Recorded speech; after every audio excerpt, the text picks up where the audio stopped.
Body language. How to spot a liar. Hello and welcome to Videojug. I'm Judy James and I'm a body language expert. I'm going to be telling you how to read the signals to tell if somebody's lying to you or not. One signal can be little or no body movement. Now, when people lie, the pressure of the lie makes them worried about how to use their body language. So some people will actually stop moving altogether. This also reflects in their eye contact. They possibly can't bear to look at you. So when the body language tones down like that, begin to smell a bit of a rat. Some people, though, might do the absolute opposite to that poker face. And they'll exaggerate their body movements. They become actors, they start using bigger gestures, more facial expression to convince you they're telling the truth. And that also means they'll probably use more eye contact as well. Lying tends to make us very stressed, and that stress will come across in body language.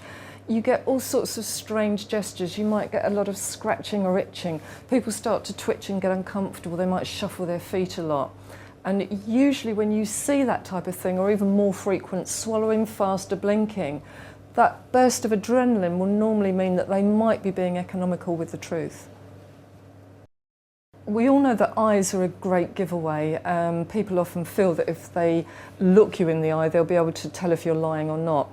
So you'll often get people will look away at the point of lie. So when they get to the bit where they're lying, they might glance away.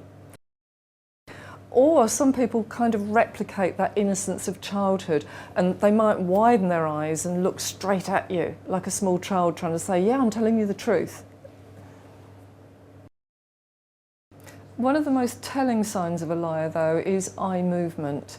We tend to move our eyeballs in a way to stimulate different parts of the brain.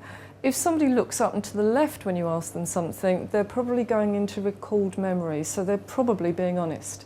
If their eyes roll up and to the right, though, that means that they're probably trying to stimulate the imagination, and that's where you might think that they're probably going to lie to you. Most people know that nose touching can be a sign of lying, and this is what's known as the Pinocchio effect. And with Pinocchio, his nose actually grew, and scientists have now found out that when we lie, our noses do get a little bit bigger. It's a very tiny effect, but it's enough to make them a bit itchy. So if you see somebody scratching their nose, that could mean that they're lying to you.